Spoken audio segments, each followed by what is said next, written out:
I never told my stepdad I heard him crying the night he moved out because, when he waved goodbye and said, "Take care of your mom for me," I realized he had been holding on for us longer than he should have. And the kindest thing I could do was let him leave without adding more weight to his goodbye. I was 17 when Rick moved out. He was my stepdad, but he never treated me like I was someone else's kid.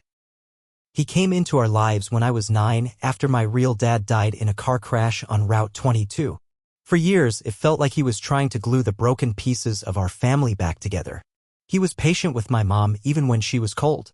He showed up to my football games, helped me with math, bought groceries when the fridge was empty and mom was passed out on the couch with a wine glass still in her hand. That last night, Rick didn't make a big deal about leaving. No shouting, no angry speeches. Just silence. He packed his things into that old gray Impala of his, neat and careful. I stood in the driveway holding the screen door open. He looked at me one last time and said, "Take care of your mom for me, okay?" I nodded. Couldn't say anything. My throat was tight. I just watched him get in the car and drive off. What he didn't know, what I never told him, was that the night before, I heard him crying. It was past midnight. I couldn't sleep. I was lying in bed with my earbuds in when I heard a sound. At first, I thought it was the dog whining downstairs, but then I realized it was coming from his room. The door was shut, but the walls in that house were like paper. I could hear the muffled sobs, his breath shaking like he was trying not to let it out. I laid there in the dark, listening. I didn't go to him. I didn't say anything. Because I knew if I did, he'd try to stay. He'd keep holding on for us. And maybe the kindest thing I could do was let him go. But then, a few months later, I found out the real reason he left. And everything changed. It started when I came home from school and found my mom on the couch with some guy I didn't recognize. He had his feet on our coffee table like he lived there. His name was Glenn. And apparently they had reconnected online. But from the way she was all over him, it didn't look like they had just started talking. I didn't like Glenn. He was loud, always had something smart to say. He drank all of Rick's old whiskey. I caught him going through Rick's tools in the garage one afternoon, just helping himself. I told him not to touch them, and he said, "Your stepdaddy's gone, kid. These are just leftovers." I wanted to punch him. My mom acted like she didn't notice anything wrong. She started dressing different. Going out late? She laughed louder when Glenn was around. But she never smiled like she used to when Rick was here. Not the real kind. Just fake smiles and empty laughs. Then one night, I heard her talking on the phone. I was walking past her room when I heard her say Rick's name. I stopped. I don't even think she knew I was home. She said he was too soft. I needed someone who could handle me, not babysit me. I felt something twist in my chest. That night, I couldn't sleep. So I went into the attic where Rick used to keep his stuff. He left a few boxes behind. Books, some old clothes, his army medals, and one small locked box. I never touched that box before. But that night, I took a hammer and cracked the lock open. Inside were letters. Dozens of letters. All from Rick. All addressed to me and my mom. None of them had been given to us. Most were just things he never got to say out loud. Some were journal entries. One was dated 3 months before he left. It said, "I know she's cheating. I found messages on her laptop. I saw the photos. I don't think she knows I know. Maybe I'm a coward for staying, but I keep thinking about Jimmy. He's the only reason I haven't walked out already. Jimmy. That's me." I sat in the attic for 2 hours reading every word. My hands were shaking. My chest felt like it had caved in. My mom had cheated on Rick. She let him think it was his fault. Made him feel like he wasn't enough. When all along she had been the one tearing the house apart from the inside. She let him leave thinking he was weak. That he failed us. That's when I knew I couldn't let that be the end of it. He had protected me for years. He had been there when she wasn't. And now it was my turn to protect him even if he didn't ask me to. I started planning. I didn't know exactly what I was going to do at first. I just knew I needed to find Rick. He deserved to know the truth. And my mom? She deserved to see what it felt like when someone finally saw through her lies. I waited until a weekend when Glenn was out of town. He worked some construction job up near Scranton and stayed up there during the week. That Saturday, I asked my mom straight up, "Why did Rick leave?" She barely looked up from her wine glass. Because he couldn't handle real life. He wanted everything to be perfect all the time. Life doesn't work like that. "That's not true," I said. She rolled her eyes. "You were just a kid. You don't understand." "No, Mom. I understand a lot more than you think." I left the house that night and didn't come back for 3 days. I took my dad's old pickup and drove to the one place I thought Rick might have gone. His brother's place in Pottstown. I hadn't seen Uncle Dave in years, but I remembered the way Rick talked about him. Said he was the only person who ever had his back. When I showed up on Dave's doorstep, he looked surprised as hell to see me. But once I told him what I was looking for, he stepped aside and let me in. "Rick ain't here," he said. "But he's alive. And he's trying to forget everything that happened back there. I need to talk to him. Please." Dave hesitated, then handed me a slip of paper. It had an address in Lancaster. I drove out there the next morning. Rick was living in a small duplex.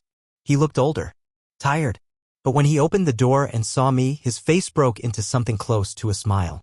"Jimmy?" I stepped inside and told him everything. Every word my mom had said. What I found in the attic. How she had been cheating long before he left. How she made him feel like it was all his fault. He didn't say anything for a long time. Just sat there, his elbows on his knees, hands pressed to his face. Then, finally, he whispered, "I knew. I didn't want to believe it. I know. But you deserve to know the truth." We sat there in silence for a while.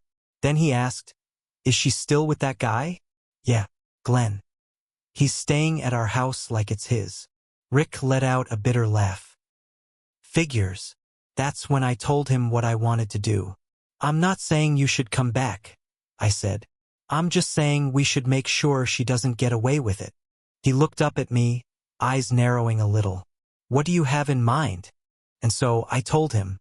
Rick listened to my plan without interrupting. He leaned back in his chair, arms crossed, just staring at me.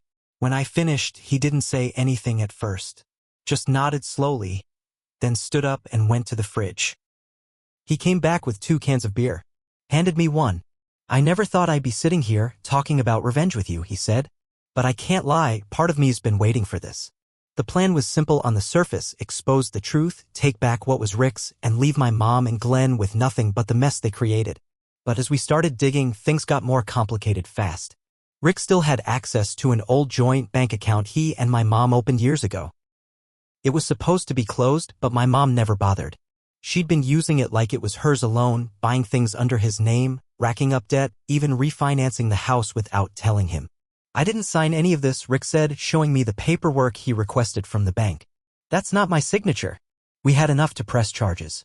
But Rick didn't want to go legal.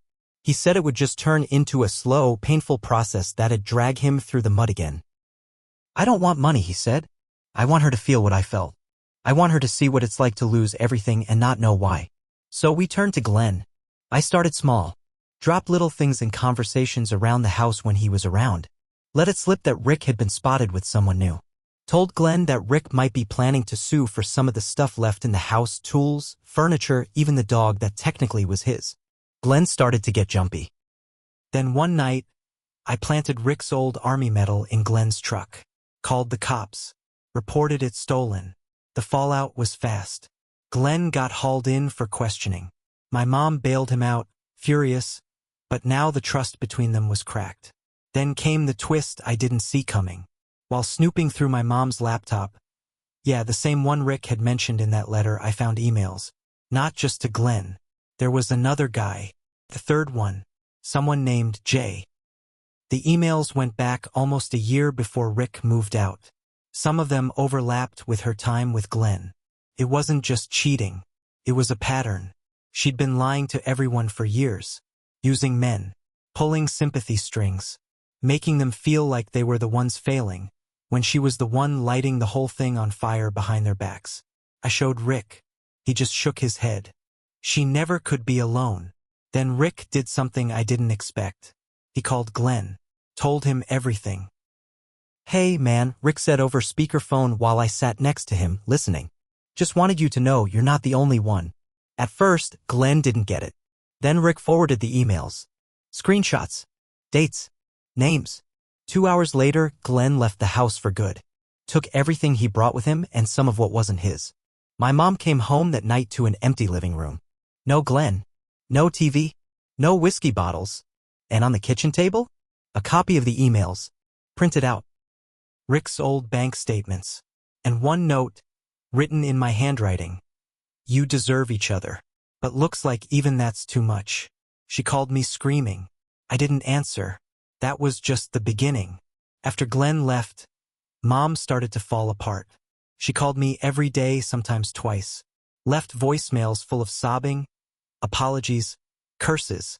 Like she couldn't decide whether to beg or blame. I didn't answer. I let her sit with the silence. I figured maybe it would echo the way Rick's cries had filled that hallway the night he left. But silence isn't revenge. It's just absence. Revenge is when the truth comes to light and no one looks at you the same again. So I made sure people saw the truth. I sent those same emails to a few of Mom's old friends, to her sister, to her church group. I didn't write anything with them. I just let the screenshots speak. Then I uploaded the story, Rick's story, my story, to a local message board in Allentown under a fake name. Just enough details to make it clear to people who knew us. I made sure to mention how she ruined 2 lives and smiled through it. How Rick walked away carrying guilt he didn't deserve. It spread faster than I expected. Suddenly people weren't returning my mom's calls. Her old job at the medical clinic dropped her. Said it was about restructuring. But we knew better. By the time she figured out where it all came from, it was too late. I came home one last time, just to talk to her. I found her in the kitchen, sitting alone with a half-empty bottle of gin. She looked smaller somehow. You happy now? She asked, not even looking up. Her voice was raw. No, I said. But I'm done pretending you were the victim. She stood up, her hands trembling. I did everything for this family. You think Rick was some saint? He didn't know how to handle a real woman. I walked over and laid one of Rick's letters on the table in front of her. The one he wrote after finding out she was cheating. The one where he said he stayed for me. She read the first line, then tore it in half. He was weak, she spat. No, I said. He was strong. You're the one who broke. That was the last time I saw her. I left Allentown that night. Moved in with Rick for a while. Got a job out in Lancaster doing warehouse work. Nothing special. But I slept better. A few months later, we heard that Mom lost the house. She'd kept spending like nothing had changed. Fell behind on the mortgage. Glenn never came back. The other guy, Jay, ghosted her the second things got tough. She moved in with some distant cousin in Reading. Tried to restart her life. But people remembered. Allentown's not that big. Rick and I? We didn't go after her again.